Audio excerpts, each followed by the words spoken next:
अस्सलाम वालेकुम दोस्तों, आप देख रहे हैं हमारा यूट्यूब चैनल यूपी अपडेट। तमाम दोस्तों को, सरकारी मुलाजमीन और पेंशनर्स को एक और व्लॉग में वेलकम करते हैं। साल 2026 की आमद पर बड़े बड़े रिलीफ और रिटायरमेंट पर सरकारी मुलाजमीन के लिए ख़ास तोहफ़ा टॉप 20 नोटिफिकेशन वज़ारत ख़ज़ाना का अहम ऐलान।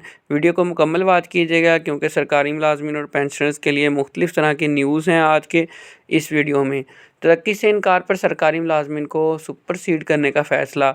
हुकूमत ने सरकारी मुलाजमीन के लिए तरक्की से मुतल्लक़ क़वानीन में सख्त तरमीम कर दी और ये पेशावर के हवाले से है रूल्स चेंज किए गए हैं, जिसमें खैबर पख्तूनख्वा के सरकारी मुलाजमीन के लिए तरक्की से मुतल्लक़ क़वानीन में अहम और सख्त तरमीम कर दी गई, जिसके तहत तरक्की से तहरीरी इनकार करने वाले सरकारी मुलाजिम ना सिर्फ इस तरक्की के लिए मुस्तकिल तौर पर सुपरसीड तसव्वुर होगा, बल्कि मुस्तकबिल में किसी भी किस्म की जॉब के लिए भी अहल ना होगा। अगला नोटिफिकेशन दोस्तों जो है वो न्यूज़ जो है आपके साथ शेयर करने वाले हैं। सरकारी मुलाजमीन और पेंशनर्स फ़ायदा उठाएं, जीपी फ़ंड लाखों के बकाया जात क्लेम करें। अप्लाई कैसे करना है और आज ही अप्लाई करें। अप्लाई करने का तरीक़ाकार, क्या आप भी पेंशनर हैं और आप जानते हैं कि आपका अभी भी बकाया जो है जीपी फ़ंड का कुछ वो बाकी है। जीपी फ़ंड की बड़ी खुशखबरी है जी, सरकारी मुलाजम और रिटायर्ड पेंशन मतवज्जा हों।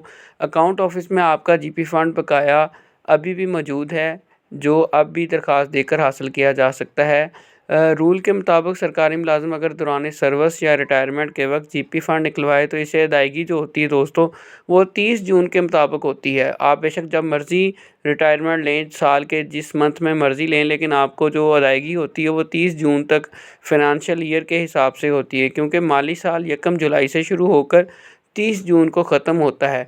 आप ये बकाया 2 तरीक़ों से हासिल कर सकते हैं। या तो आप अगले साल का मुनाफा लगने दें, या तो आप दोबारा से दरख्वास्त दें और जितने आपके मई जून से लेकर आगे जुलाई, अगस्त, सितंबर जब तक है तब तक के बकाया जात आप जितने बने उतने ले लें। वो आपके अभी भी वहाँ अकाउंट में जमा होंगे। आपने बस अपने क्लर्क से रब्ता करके पता करवाना है कि आपके जीपी फ़ंड में बकाया जात अगर हैं तो वो कितने हैं, उसके लिए कागज़ तैयार करें। फ़ायदा तो यही कि अगर आप प्रॉफ़िट लगने दें तो वो ज़्यादा बेहतर रहेगा। आपको प्रॉफ़िट में ज़्यादा पूरे साल का प्रॉफ़िट लगने दें, फिर उसके लिए अप्लाई करें।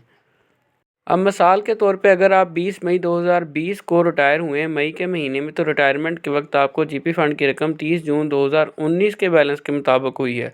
यानी कि पूरे साल के जो बाकी महीने बनते हैं, पूरे साल से कम बनते हैं, उन महीनों के जीपी फ़ंड की जो अमाउंट है वो आपकी अभी समझ लें 1 साल की आपकी पेंडिंग है, जो कि आपको नेक्स्ट ईयर मिलनी है, तो इसके लिए आप अप्लाई कर सकते हैं। सरकारी मुलाजमीन और पेंशनर्स के लिए ब्रेकिंग न्यूज़ है। रिटायरमेंट पर एलपीआर या लीव इन कैशमेंट दोनों में से एक चीज़ मिलती है। इस हवाले से कुछ लोग थोड़े से कंफ्यूज हैं। वो ये है कि सरकारी मुलाजमीन को आपको पता है कि लीव इन कैशमेंट ख़त्म कर दिया गया, लेकिन लीव इन कैशमेंट अभी भी मिल सकता है। पर सूरत में सिर्फ कि अगर आप एलपीआर अप्लाई करते हैं और आपकी एलपीआर रिजेक्ट हो जाती है, तो उस सूरत में आपको लीव इन कैशमेंट के पैसे मिल जाते हैं। फिर आपने जॉब करनी होती है, आप साल की छुट्टी पर नहीं जाते। फिनांस डिपार्टमेंट के जारी करदा ताज़ा तरीन नोटिफिकेशन के मुताबिक सरकारी मुलाजमीन रिटायरमेंट से पहले 15 महीने कबल अप्लाई करता है। सबसे पहले आपने एलपीआर के लिए अप्लाई करना है। अगर मजाज अथॉरिटी इसको मंजूर नहीं करती तो फिर लीव इन कैशमेंट आपको मिलता है। अगर आप ना लीव इन कैशमेंट लेते हैं, ना एलपीआर लेते हैं और आप अप्लाई नहीं करते, तो इस सूरत में आपको ना एलपीआर मिलेगी, ना ही लीव इन कैशमेंट मिलेगा। एलपीआर मतलब कि 1 साल की जो छुट्टी मिलती है सरकारी मुलाजिम को, आखिरी साल में विद पे मिलती है, कुछ अलाउंसेस वगैरह की डिडक्शन होती है बस। और लीव इन कैशमेंट आपको पता है कि उसके बदले में आपको जो इकट्ठे पैसे मिलते हैं, दोनों ही नहीं मिलेंगे, इसलिए अप्लाई करना लाजमी है। 21 ग्रेड तक ट्रांसफ़र की पोस्टिंग जो है वज़ीर आला करेंगे। 16 से 20 तक की ट्रांसफ़र की जो पोस्टिंग है वो चीफ़ सेक्रेटरी करेंगे। और इसके साथ साथ ग्रेड 1 से 15 तक की ट्रांसफ़र पोस्टिंग मुतल्लिका महकमे का सेक्रेटरी जो है वो करेगा। जैसे एजुकेशन है तो एजुकेशन सेक्रेटरी जो है वो जारी करेगा। पेंशनर्स और फैमिली पेंशनर्स के लिए अहम हदायत बायोमेट्रिक के हवाले से दोस्तों, बायोमेट्रिक तस्दीक या लाइफ सर्टिफिकेट जमा कराते वक्त पेंशन फैमिली को दर्ज झैल बातों का ख्याल रखना बहुत ज़रूरी है।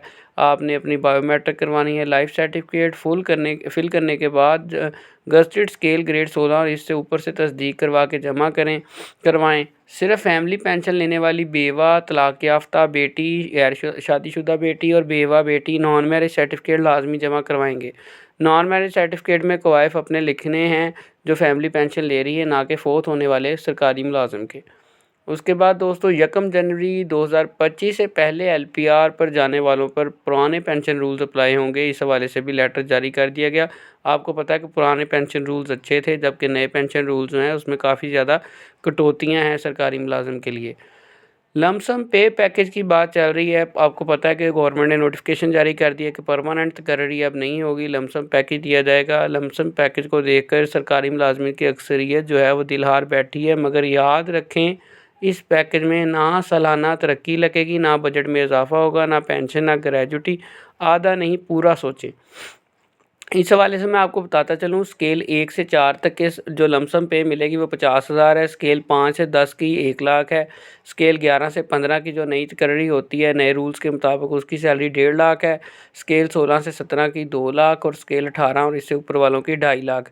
ये अभी के लिहाज से तो ठीक है, लेकिन आज से 15-20 साल बाद जब ये इजाफा नहीं होगा, आपको पता है कि डीवैल्यूएशन होती रहती है, पैसे की वर्थ जो है कम होती है सालों के साथ साथ। आज का जो 50,000 है, आने वाले 10 साल बाद वो 50 की जो औकात है वो 20,000 के बराबर हो जाएगी। तो उस टाइम ये सैलरी जो है नुकसान देगी, क्योंकि ना आपको इंक्रीमेंट लगा होगा, साथ साथ ना आपको पेंशन मिलेगी। अभी की हद तक ठीक है, लेकिन आने वाले 30-40 साल बाद ये आपका 1.5 लाख जो है वो 60,000 के बराबर भी नहीं होगा। इसलिए कहा गया है कि आधा नहीं पूरा सोचें। जज्बाती होकर अवाम जो है बड़ी जल्दी फ़ैसला कर लेती है, लेकिन अवाम जो है इस टाइम बहुत मजबूर है। वो कह रही है हमें चलो something is better than nothing, कि कुछ ना कुछ होना तो बेहतर है, डूबते को तिनके का सहारा। पंजाब में लिव इन कैशमेंट नेशनल बेसिक पे पर यकमुश्त मिला करेगी। यकमुश्त ग्रांट की बजाय माहाना बुनियादों पर मिला करेगी, जो आपकी जो है लिव इन कैशमेंट है, ठीक है जी।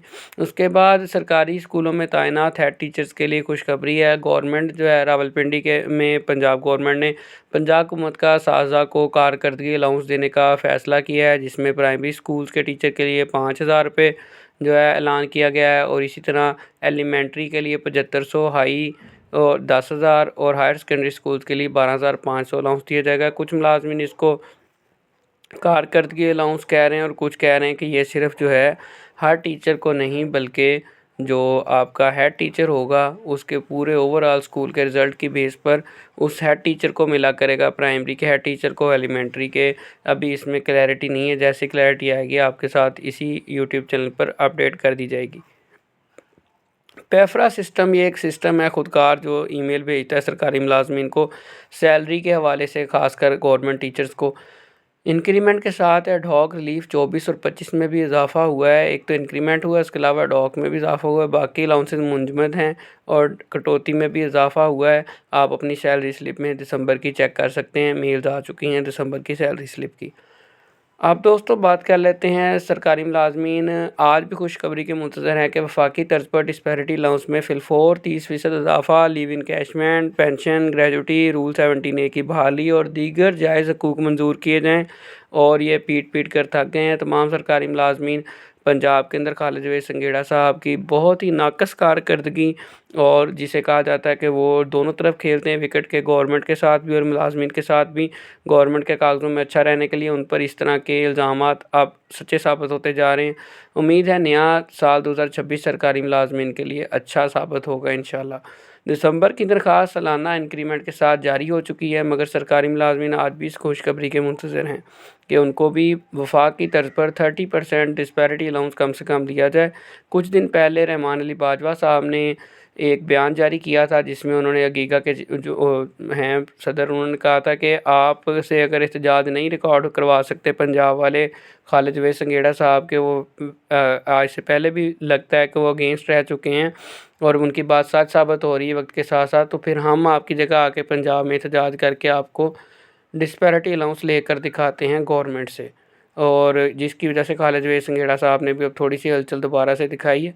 देखते हैं क्या बनता है, देखते रहें हमारा यूट्यूब चैनल यूपी अपडेट। दुआओं में याद रखें। अल्लाह हाफिज़।